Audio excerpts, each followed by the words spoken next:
welcome back to my channel, Mrs. Shank. I'm May, and this is the new Knit With Me vlog.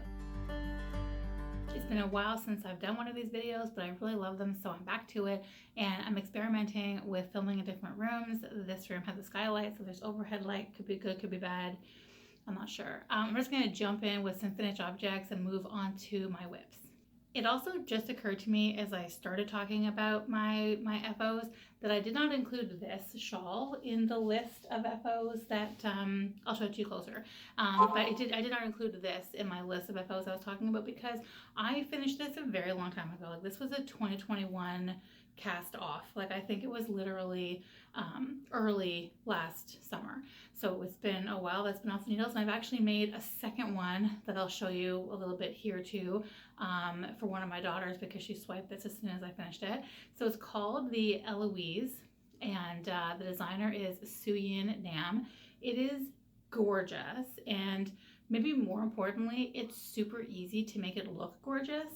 So when I look at how pretty this is and all the little details in it, like all of these details really make me look like a much more prolific knitter than I am. The pattern is really, really well written. You're never dealing with anything too complicated at once. So you figure out the stitch at the beginning of the row and basically do it for the whole row. And then you have areas of stockinette, obviously, where you're just, knitting.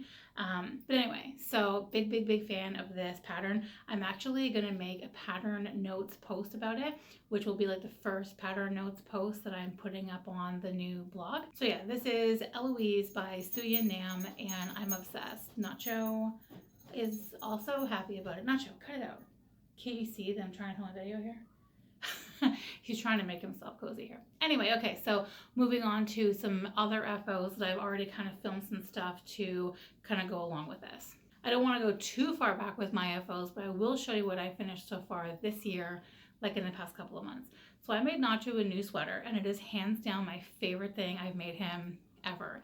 The pattern is Nordic Paws by Drops Design.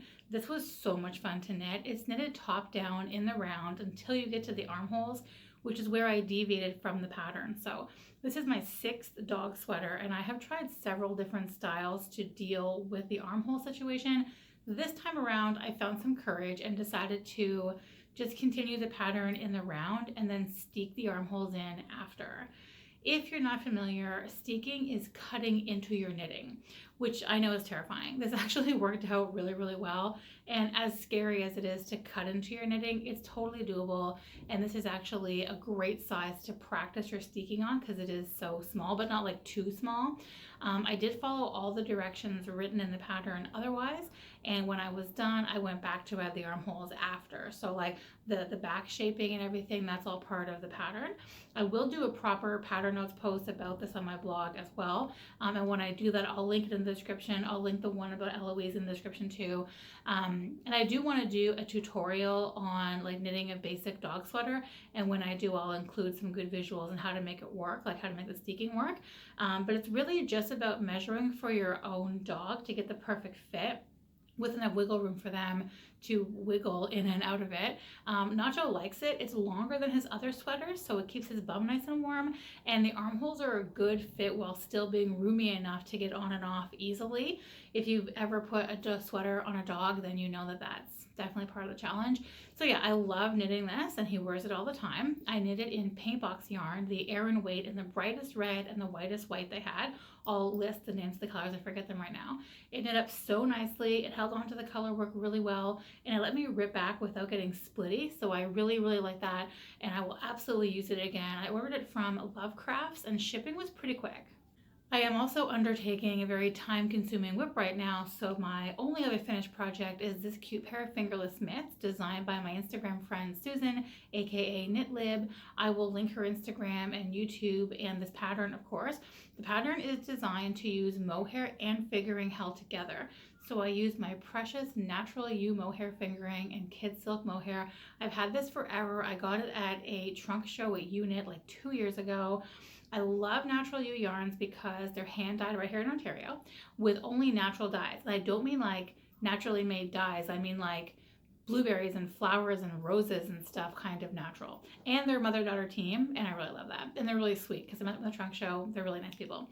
Anyway, so these mitts, they were really fun to knit, and I'm actually working on a tutorial right now using this pattern. So it's also my first whip for this video because I'm working on a second one. So for this version, I'm holding 2 fingering weights together in complementary colors to see what happens. I love that the basic design of these mitts will allow the variegated yarn to really do its thing. The deeper purple was actually hand dyed by me, and it's not great. I was going for this purple all over, but I had big spots of white and pink and even some blue mixed in there. I like the colors, but it's not what I was going for. And I find that rookie mistake, I'm sure, but after knitting with it for a while, I have some pink come off on my hands. So when I wash the finished mitts, I will have to be sure to rinse extra. I will absolutely try my hand at dyeing again eventually with some lessons learned. The other fingering weight that I'm using here is from Leo and Roxy. It's their 80/20 sock in quartz, I think. It's hard to get just the right lighting, but it's a really pretty light purple with some lighter spots throughout it. I'm already excited to add some of this to my Beekeeper quilt that I will show you in just a bit. I really like this pattern. It's free. I'll link it, and when my tutorial on knitting these is done, I'll come back to this video and I'll link that too so everything's all together. So whips, my most active whip right now is my Folklore Cardigan. It's designed by Lion Brand Yarn, and I'm actually knitting it in more paint box, this is the worsted this time, that I also got from Love Crafts. So I know that's the second time I've mentioned Love Crafts, and this is the first time that I'm really experimenting with the yarn from Love Crafts, and I'm just kind of trying things at different price levels, and this one is very friendly. So this cardigan is knit in pieces and then seamed together. The only other cardigan I've knit is the Le Pouf by Hedgehog, and it's a seamless piece. So this piecing things together is new to me.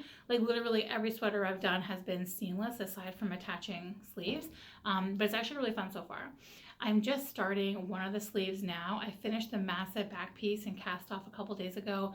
This back piece is made up of all these different panels of different cables and moss stitch. Some of the cables are repeated, as you can see. They're all mirrored on each side of the center cable, and it's just really fun to knit. It's been a pretty addicting piece to work on because I love to see the cables come together.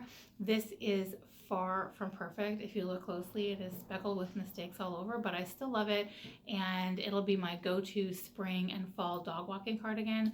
So once this is done, I will have to make one for Nacho to match when we're on our walks because I'm a dork and I love to do that. I'm knitting on this exclusively at night when I can concentrate and pay really close attention to it, but that also means I only get about 2 hours a day on it, maybe 3. So this is my progress so far. We'll see how far I get this week, I don't know.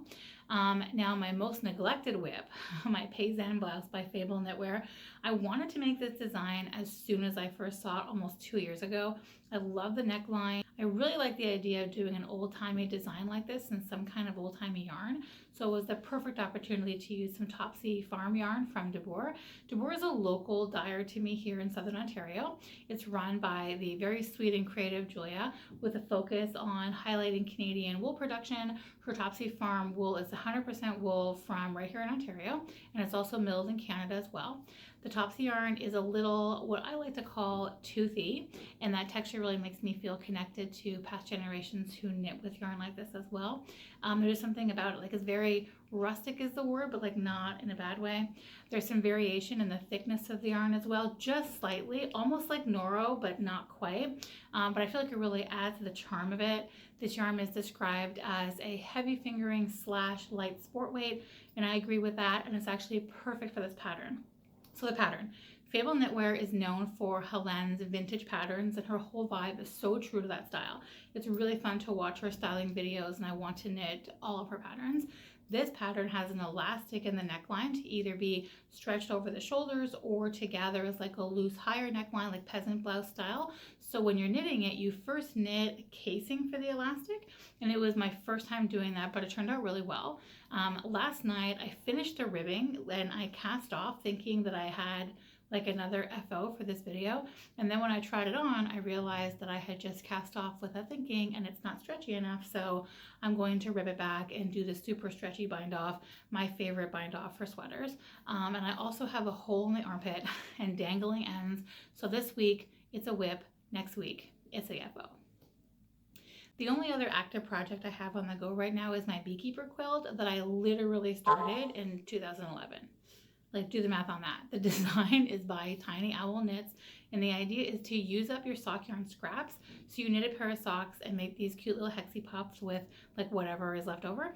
So it takes forever to make, but in a fun way, because you're not meant to be actively working on it all the time. I've taken crazy long breaks from working on it, but I've knitted puffs everywhere that we've lived and traveled since I started.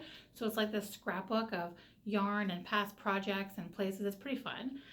Sometimes I can look at a tiny ball of yarn and know exactly what it is, and sometimes it's been so long that I have no idea. I'm trying to keep a running list, but for some of the relics, I don't know. Right now I'm just keeping a puff on the go at all times so I can work on it whenever I have a few minutes, like when it's not my turn, when we're all sitting around playing a game, or when I'm waiting somewhere like the mechanic or the pharmacy or whatever. I counted up all my puffs for this video, and as of my last count, I have 547, and I honestly think I'm gonna need another 500 to make it as big as I want it to be, which is crazy.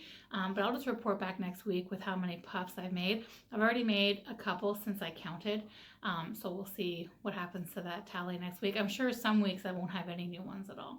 But I'm working through my stash with some real purpose this year, so I've been on the lookout for some fun ways to do that. I just discovered this past weekend that M to the Third has a fun year-long knit-along going on right now called the Sock Stash Along. The hashtag for it on Instagram is M3 Sock Stash Along 2022. I'll link everything. The idea is to decide how many pairs of socks you want to / have time to make in 2022, and grab that many skeins of sock yarn from your stash and then wrap them up.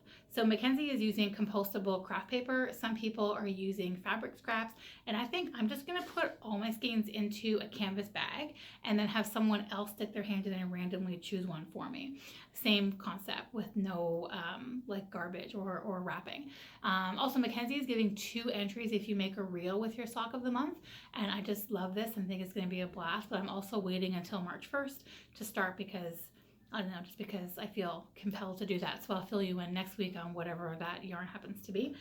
The other year-long knit-along, actually it's a make-along dreamed up by, it's so funny because I always say the name wrong. It's not like Haberdashery, it's like Hadabashery. Hadabashery, I'm almost positive that's what it is. Yeah, okay, I checked. That's what it is. Hadabashery.